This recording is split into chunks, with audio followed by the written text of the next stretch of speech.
नमस्कार दोस्तों। दिल्ली के पूर्व मुख्यमंत्री अरविंद केजरीवाल एक जालसाज, डकैत, धूर्त, इन सभी के साथ साथ वो अब एक शबाब परोसने वाला व्यक्ति भी बनता जा रहा है। और ये साबित हो रहा है कि कैसे उसने सुब्रत राय सहारा को लड़कियां परोसने की इजाज़त दे दी तिहाड़ जेल के अंदर। तिहाड़ जेल के जेलर सुनील गुप्ता, उनका कहना है कि अरविंद केजरीवाल सुब्रत राय सहारा को लड़कियां परोसने का काम कर रहे थे। उनका कहना है कि मैंने शिकायत अरविंद केजरीवाल से भी की और साथ ही साथ जेल मंत्री से भी की, लेकिन उसके ऊपर कोई एक्शन नहीं लिया गया। रोज़ाना नई नई लड़कियां, नई नई एयर होस्टेसेस सुब्रत राय सहारा को परोसी जाती थी। आप अंदाज़ा लगा के देखिए कि इस धूर्त, जालसाज, डकैत और फरेबी व्यक्ति को कि ये किस तरीके से पैसे कमा रहा था। सुकेश चंद्रशेखर भी ये आरोप लगा चुका है कि मुझे जो है ट्रीटमेंट देने के लिए, बेहतरीन ट्रीटमेंट देने के लिए खूब पैसा बटोरा है अरविंद केजरीवाल ने मुझसे। तो ये कोई आम व्यक्ति नहीं है, ये कोई डकैत, जालसाज, फरेबी, चोरचक्का डकैत नहीं है, ये बहुत बड़ा शवाब परोसने वाला व्यक्ति भी है। सुनील गुप्ता जो जेलर रहे हैं तिहाड़ जेल के, उनका कहना है कि शराब तक हमने जब्त की सुब्रत राय सहारा के पास से।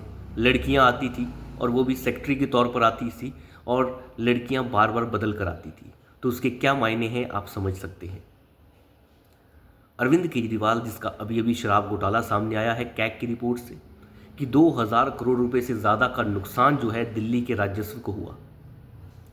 साथ ही साथ शिक्षा घोटाले की पोल भी खुली है और स्वास्थ्य घोटाले की पोल तो और भी भयानक तरीके से खुली है। कैग की रिपोर्ट के मुताबिक ये साफ साफ पता चल रहा है कि 2017 तक अरविंद केजरीवाल को 1000 मोहल्ला क्लिनिक बनाने थे, लेकिन केवल 500 ही बने और 500 में से भी 200 क्लिनिक ऐसे हैं जिनका कोई अता पता नहीं है, जिनके अंदर व्यवस्था नहीं है, जिनके अंदर डॉक्टर्स नहीं है, कंपाउंडर नहीं है, कोई भी उपकरण नहीं है। अरविंद केजरीवाल ने 2019 को यह ऐलान किया था कि हम दिल्ली के बेड्स को, जो हॉस्पिटल के बेड्स हैं, उनको 11,800 से बढ़ाकर 22,000 कर देंगे। लेकिन पिछले 5-6 सालों में केवल 1300 बेड ही ये अरविंद केजरीवाल बढ़ा पाया। स्वास्थ्य रिपोर्ट, जो कैग की रिपोर्ट है, वो ये भी बताती है कि जो जितने भी बड़े हॉस्पिटल हैं, चाहे वो राजीव गांधी कैंसर इंस्टीट्यूट से लेके दूसरे जितने बड़े हॉस्पिटल हैं, राम मनोहर लोई, कोई भी हॉस्पिटल, जितने भी हॉस्पिटल जो दिल्ली सरकार के अंडर चल रहे हैं, उनकी हालत बहुत ज़्यादा खस्ता है। फिर सुपर स्पेशलिटी में क्या बनाया जा रहा था? शिक्षा घोटाले के नाम पर ऐसा ऐसा काम परोसा गया है, जिसे मैं पहले ही बता चुका हूं कि अगर कोई ऐसी योजना है जिसके ऊपर 50 करोड़ खर्च किए गए हैं तो उसकी एडवर्टाइजमेंट के लिए 150 करोड़ रुपए खर्च किए गए हैं। एक डाटा मैं आपको बता देता हूं शिक्षा के बारे में। मनीष सिसोदिया जो वर्ल्ड क्लास स्कूल्स बना रहा था, एक है business blaster program. Business blaster program जिसके अंदर बच्चों को नए नए आइडियाज़ लेकर आने होते हैं और उन्हें इनाम दिया जाता है। इसके लिए 54 करोड़ रुपए दिल्ली सरकार ने खर्च किए, लेकिन इसकी एडवर्टाइजमेंट के लिए 150 करोड़ रुपए खर्च किए गए। यानी किसी भी प्रोग्राम का बजट 54 करोड़ रुपए और एडवर्टाइजमेंट का खर्च 150 करोड़ रुपए। क्या वाहियादगी है ये। एक और देख लीजिए, हैप्पीनेस उत्सव प्रोग्राम, जिसके ऊपर 20 करोड़ रुपए खर्च किए गए, लेकिन एडवर्टाइजमेंट पे खर्च किए गए 28 करोड़ रुपए। एक और प्रोग्राम देख लीजिए, वो है मेंटर प्रोग्राम। मेंटर प्रोग्राम के अंदर 2 करोड़ रुपए खर्च किए गए, लेकिन इसकी एडवर्टाइजमेंट के लिए 26 करोड़ रुपए खर्च किए गए। एक और प्रोग्राम देख लेते हैं, देशभक्ति प्रोग्राम। अब ये देशभक्ति कार्यक्रम जो है, इसके ऊपर 12 करोड़ रुपए खर्च किए गए, लेकिन इसकी एडवर्टाइजमेंट के ऊपर 22 करोड़ रुपए खर्च किए गए। ये है शिक्षा विभाग का हाल। ये तो अभी शुरुआती आंकड़े हैं, बाद के आंकड़े आते आते तो बहुत दूर चली जाएगी बात। लेकिन शराब, शिक्षा घोटाला, स्वास्थ्य घोटाला करते करते ये व्यक्ति शबाब परोसने लग गया, ये और भी बड़ी बात है। जिस तरीके से दिल्ली के पूर्व जेलर, तिहाड़ जेल के जेलर सुनील गुप्ता ने यह बताया है कि अलग अलग लड़कियां अंदर आया करती थी, एयर होस्टेसेस अंदर आया करती थी, बदल बदल कर आया करती थी, और इसकी शिकायत उन्होंने अरविंद केजरीवाल से भी की, जेलर से, जो जेल मंत्री है, उनसे भी की, लेकिन उन्होंने कोई संज्ञान नहीं लिया। उनका साफ कहना था कि आप समझ सकते हैं कि ये कैसे हो रहा था। यानी सुब्रत राय सहारा से भी करोड़ों रुपए वसूल किया होगा इसने। जिस तरीके से इसने डकैत और बहुत बड़े धूर्त सुकेश चंद्रशेखर मतलब जो ठग को भी ठग ले वो तो महाठग है। सुकेश चंद्रशेखर जो सबसे बड़ा ठग है आज के भारत का, उससे भी अगर अरविंद केजरीवाल ठगी कर ले तो केजरीवाल जैसा महाठग कोई नहीं हो सकता। दिल्ली का ये धूर्त जो है वो लड़कियां परोसने का काम कर रहा था, जीबी रोड वाला व्यक्ति बन गया था ये। लेकिन फिर भी इनकी सरकार और फिर भी इनके जो लोग हैं वो अपनी ही वाहवाही कर रहे हैं। कैग की रिपोर्ट आने के बाद आम आदमी पार्टी के नेताओं का ये कहना है, देखिए इससे पता चल रहा है ना कि भाजपा ने कितने सारे घोटाले किए हैं। सरकार तुम्हारी चल रही है, घोटाले भाजपा कर रही है। और दूसरी बात, अगर भाजपा के ही घोटाले इसमें थे तो तुमने पिछले 7 सालों में एक भी कैग रिपोर्ट सामने क्यों नहीं रखी विधानसभा के पटल पर।